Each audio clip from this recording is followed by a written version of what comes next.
ሰላም ወደ አድማጮቻችን አርሰናልን በሚመለከቱ አዳዲስ የዝውውር መረጃዎች ተመልሰን መጠናል። ዛሬ ባለፉት 24 ሰዓታቶች ውስጥ አርሰናልን የሚመለከቱ አዳዲስ የዝውውር መረጃዎች በብዛት ተሰምተዋል። እነዛን የምናቀርብላችሁ ይሆናል። ስለ ቪክቶር ዮኬሬስ አሁንም እንደ አዲስ እናወራለን። ከዛ ውጭ ደግሞ አርሰናልና ቤንጃሚን ሴስኮ እንግዲህ በዚህ ክረምት ጠንከር ያሉ ንግግሮች እንግዲህ ስለ እነዚህ ተጫዋቾች ናቸው። ሮድሪጎንም እናነሳ ይሆናል። ከዛ ውጭ ደግሞ አርሰናል በጣም የሚጠበቀው የጄኒ ካታሞን ይፈልጋል ከስፖርቲንግ ሊዝበን ሌላኛውን ተጫዋች ማለት ነው፣ የመስመር ተጫዋቹን። ስለዚህም ተጫዋች የምንላችሁ ይኖረናል። ኒኮ ዊሊያምስ በዚሁ ፕሮግራማችን የሚነሱ ናቸው። ውድ አድማጮቻችን ይህ የስፖርት ነው። ላይክ፣ ሼር፣ ኮሜንት፣ ሰብስክራይብ ማድረጋችሁን አትርሱ። ውድ አድማጮቻችን የእናንተን አስተያየት የምንጠብቅ ነው የሚሆነው። ስለ ዝውውር መስኮቱ ምን ትላላችሁ? ኮሜንት መስጫ ቦክስ ላይ አስቀምጡልኝ። በሚቀጥለው ፕሮግራማችን ኮሜንት ላይ ያየናቸውን መረጃዎች የምናቀርብ ይሆናል። እንግዲህ የመጀመሪያው መረጃችን የሚሆነው አርሰናልና ቪክቶር ዮኬሬስን የሚመለከት ነው። ትናንት እንግዲህ በአርሰናል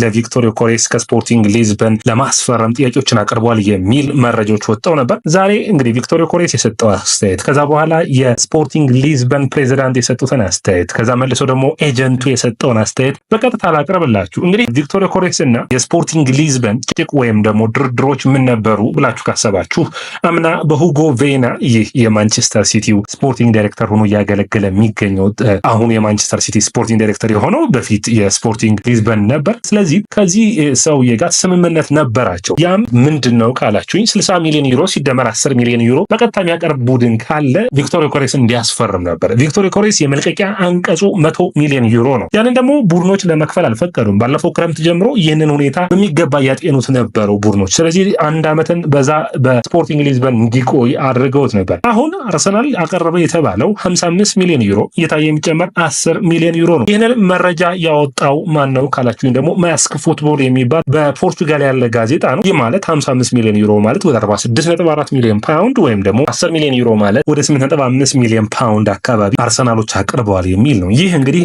ለቪክቶር ዮኬሬስ ለአንቀጹ ወይም ደግሞ ይሄ ከተስማሙበት ወይም ደግሞ ስምምነት ካላቸው እስከ 60 ሚሊዮን ዩሮ ያን ያክል የሚርቅ አይደለም። 5 ሚሊዮን ዩሮ ብቻ ነው ልዩነቱ ለ27 ዓመቱ አጥቂ። ነገር ግን አርሰናሎች ደግሞ የመመለስ ፍላጎት አላቸው የሚልም የዝውውር ጥያቄዎች አሉ። ይህ የት ነው የተደረገው ካላችሁ ደግሞ ከፖርቹጋል የሚወጣው ሪካርድ ፉትቦል የሚባለው ምን ብሏል? በርታ ከጠበቆቹ ጋር በመሆን እንግዲህ ይህንን ሰው ለማግኘት በተለይ ደግሞ የስፖርቲንግ ሊዝበን ኤጀንቶቹን ለማግኘት ጥረቱን አድርጎ ነበር። በስፔን ነው ድርድሮቹን ያደረገው። አርሰናል ይህንን ይፋ የሆነ ጥያቄንም ያቀረበው በስፔን ሆኖ ይህ ድርድር ግን የፕሬዚዳንቱ ጥያቄ አንዱ ትልቁ ጉዳይ ነው። ፕሬዚዳንቱ 80 ሚሊዮን ዩሮ ከቀረበ ብቻ ነው የምንለቀው፣ 100 ሚሊዮን ዩሮ እንኳን ባንጠይቅ 80 ሚሊዮን ዩሮ የሚከፍል ቡድን ካለ ነው ብለዋል። ይህ እንግዲህ ቪክቶር ዮኬሬስን የሚያናድድ ሆኖ ተገኝቷል። ትናንት ምን አለ? የሚወራ ሁሉ ሐሰት ነው። በፔጁ ማለት በኢንስታግራም ገጹ ላይ የፖስተው ነው። የሚወራው ነገር ሁሉ ሐሰት ነው፣ እኔ የምነግራችሁን ትክክለኛው ሰዓት ሲሆን የምነግራችሁ ይኖረናል በማለት ይህንን ሐሳቡን ሰጥቶ ነበር። ነገር ግን ይህ ብቻ በቂ አይደለም። የቪክቶር ዮኬሬስ ኤጀንት ሐሰን ሴንቴክ ወጥቶ ዛሬ ተናግሯል። እኛ አለ ከስፖርቲንግ ሊዝበን ጋር ያለንን ግንኙነት በቃል ደረጃ ብቻ አይደለም የተስማማን የነበር፣ በወረቀቶችም አሉን ማሳመን የምንችልበት ከ60 እስከ 10 ሚሊዮን ዩሮ ተጨማሪ ያለውን የሚያረጋግጥ ወረቀት አለን ብሏል። እንግዲህ ክርክሩ በይፋ ወጧል ማለት ይቻላል። ምክንያቱም የስፖርቲንግ ሊዝበኑ ኃላፊም ወጥተው በይፋ እየተናገሩ ነው። ቪክቶር ዮኬሬስም በፔጆቹ ላይ የስፖርቲንግ ሊዝበን ማሊያዎቹ እንዳጠፋ እንዲሁም ደግሞ መለያዎቹ የስፖርቲንግ ሊዝበኑ እንዳጠፋ ይታወቃል። እንግዲህ ድርድሩ የሚቀጥል ነው የሚሆነው። አርሰናሎች ምን አይነት ሁኔታዎች ይመጣል የሚለውን እንግዲህ 27 ዓመቱን አጥቂ ለማስፈረም ከዛ ውጭ ደግሞ የ22 ዓመቱን አጥቂ ቤንጃሚን ሴስኮን እናስፈርመው የሚል የሁለቱ ተጫዋቾችን መምረጥ ላይ ትንሽ አስቸጋሪ አድርጎባቸዋል። ይህንን ደግሞ በሚገባ ሳም ሞክቤል ዛሬ በቴሌቪዥን ላይ ቀርቦ በሚገባ አስረድቷል። አርሰናሎች በአጥቂ በኩል ድርድሮችን እያደረጉ ነው። ነገር ግን በድርድሩ በዝውውር መካከል ተጫዋቾችን መልቀቅ እንዲሁም ደግሞ አጋጣሚዎችን ለመጠበቅ በሚገባ እያጤኑ ይገኛሉ። ነገር ግን ይህ ሁሉ መሆን የሚችለው እስከ ሐምሌ ድረስ ነው። ሐምሌ የቅድመ ውድድር ጨዋታዎችን ሲጀምሩ ግን አርሰናል አትሊስት አጥቂውን ይዞ መጀመር ፍላጎት አለው። እንግሊዝ ፕሪሚየር ሊግ የውድድር ዓመቱ ሲጀምር አጥቂ ዝውውር ጉዳይ ማሰብን አያስቡም። ስለዚህ ይህ እንግዲህ የሚጠበቅ ነው የሚሆነው። ውድ አድማጮቻችን እነዚህ መረጃዎች ሶርሳችን ነግረናችኋል እና ታማኝ ናቸው ወይ ካላችሁን ግን አጠራጣሪ እንደሆኑ መርሳት ተጠበቅባችሁ። ምክንያቱም አንዳንዶቻችሁ እንደዚህ የሚባል ውሸት ነው የምትሉ ኮሜንት ላይ አይቻሉ። ያ እንግዲህ እኛ በቀጥታ መረጃዎቹን ከነ ፔጆቹ ወይም ከነ መረጃዎቹ ምንጮች ነው የምናቀርብላችሁ እንጂ የእኛ መረጃዎች አይደሉም። ውድ አድማጮቻችን ሌላኛው የሚሆነው የቤንጃሚን ሴስኮ ጉዳይ ነው። እንግዲህ አርሰናል በቤንጃሚን ሴስኮና በቪክቶር ዮኬሬስ መሃል ላይ ሆኗል። ምክንያቱም አንደኛ ቤንጃሚን ሴስኮ ከቪክቶር ዮኬሬስ የተሻለ በእድሜው ዝቅተኛ ነው። ቀጣይ ቢሸጥ ያዋጣል። አርሰናሎች ደግሞ ሰስተኔብል ወይም ዋጭነት ያለው ቀጣይ ዓመታት የሚያግዝን ተጫዋች ማምጣት ያስባሉ። ስለዚህ ይህንን ሁሉ እያሰቡበት ይገኛሉ። ነገር ግን መድፈኞቹ ደጋፊዎች በአርሰናል በፍጥነት አጥቂን አስፈርሞ የመስመር ተጫዋቾች ላይ እንቅስቃሴ እንዲያደርግ ያስባሉ። ስለዚህ ይህ የሚጠበቅ ነው የሚሆነው። በዝውውር መስኮቱ ላይ ምን ይጠበቃል ካላችሁ እንደ ሳም ሞክቤል ገለጻ ከሆነ አርሰናሎች ዝውውሩ የሚያመጣላቸውን ተጫዋቾች በዝውውር መስኮቱ ላይ ለማስፈረም ጥረት ያደርጋሉ። ለምሳሌ ሂውሰንን ጉዳይ ካያችሁ ዲን ሂውሰን በአርሰናል የዝርዝር ውስጥ በጣም ትልቅ ሚና የሚሰጠው ተጫዋች ነበር። ስለዚህ አርሰናሎች አናግረው ለማሳመን ጫፍ ደርሰው ነበር። ነገር ግን ምን ችግር ሆነባቸው? ሪያል ማድሪድ መጣ። በሪያል ማድሪድ ቤት ደግሞ ከአርሰናል የተሻለ የመሰለፍ ዕድል አለው። ምክንያቱም ሪያል ማድሪድ በጉዳት ምክንያት ብዙ ተጫዋቾችን አጥቷልና አርሰናል ደግሞ ይልቅ ሪያል ማድሪድን ቢመርጥ ምንም የሚያስከፋ ጉዳይ አይደለም ለአርሰናሎች። ስለዚህ ትክክሉን አግኝቶታል። ስለዚህ በዝውውር መስኮቱ ላይ የሚገኙ አዳዲስ ተጫዋቾች ዝውውር ኢላማቸው ውስጥ ማድረግ ይችላሉ። ከዛ ውጭ ደግሞ የበርታ የሚና ነው እዚህ ጋር ምን አንድሬ በርታ በዝውውር መስኮት ላይ ሁሉም ነገሮች ላይ መሳተፍን ያስባል። ያንዳንዱን ሚናዎችን ማጣራት ይፈልጋል። ከዛ ውጭ ደግሞ አንድሬ በርታ ከዚህ በፊት እንደነበሩት እንደነ ኤዱና እንደሌሎቹ ጠባብ ሰርክል ያለው አይደለም በእግር ኳስ ተጫዋቾች ዝርዝር ውስጥ። ስለዚህ ሰፋፊ ሰርክሎች አሉት። ብዙ ተጫዋቾችን የማናገርና ውሳኔዎችን መጨረሻ አመጣጥኖ የመወሰን ፍላጎት አለውና በስራውም ደግሞ በአርሰናል ቤት መወደስን ይፈልጋልና ትክክለኛ እርግጠኛ ሲሆን ብቻ ነው እንቅስቃሴዎችን ማድረግና በፍጥነት ለመጨረስ የሚጥረው በማለት እንግዲህ እነዚህ መረጃዎች ተነስተዋል። ከዛ ውጭ አርሰናልን በሚመለከት ሌላኛው መረጃ እንግዲህ ከስፖርቲንግ ሊዝበን ሌላኛውን ተጫዋች ጀኒ ካታሞ ይባላል። ጀኒ ካታሞ 24 ዓመቱ ነው። ሞዛምቢካዊ የስፖርቲንግ ሊዝበን በቀኝና በግራ ተመላላሽነት እየተጫወተ ይገኛል። ሁለቱን መስመር መሸፈኑ ለአርሰናል እንዲፈለግ አድርጎታል። የ3 ዓመት ኮንትራት በውሉ ላይ የ3 ዓመት ኮንትራት ይቀረዋል። 7 ጎሎችንና 5 አሲስቶችን በውድድር ዓመቱ ላይ ማስቆጠር ችሏል። በግራም በቀኝ መሰለፉ ለቡካዮ ሳካ ምክትል ማለትም ቡካዮ ሳካ በሚጎዳበት ጊዜ ሽፋን የሚሰጥ ለማርቲኔሊና ኦዴጋርድ የሚፎካከር ይሆናል ብሎ ያስባሉ። ነገር ግን ይህ ተጫዋች የዋጋው ጉዳይ አሁንም ስፖርቲንግ ሊዝበን አስቸጋሪ ተደራዳሪ ቡድን እንደሆነ እያሳየ ነው የሚገኘው። 51 ሚሊዮን ፓውንድ ጠይቋል። ይህንን ደግሞ ማቅረብ የሚፈልግ ቡድን የለም። ነገር ግን ኒውካስትል፣ አስቶን ቪላ፣ አርሰናል፣ አትሌቲኮ ማድሪድ የዚህ ተጫዋች አድናቂ ሆነዋል። አርሰናሎች እንግዲህ ውሳኔዎች የሚጠበቁ ነው የሚሆኑት። ነገር ግን አርሰናል ለማርቲኔሊና ለትሮሳርድ የሚፎካከር የተለየ ብቃት ያለው ተጫዋች እንጂ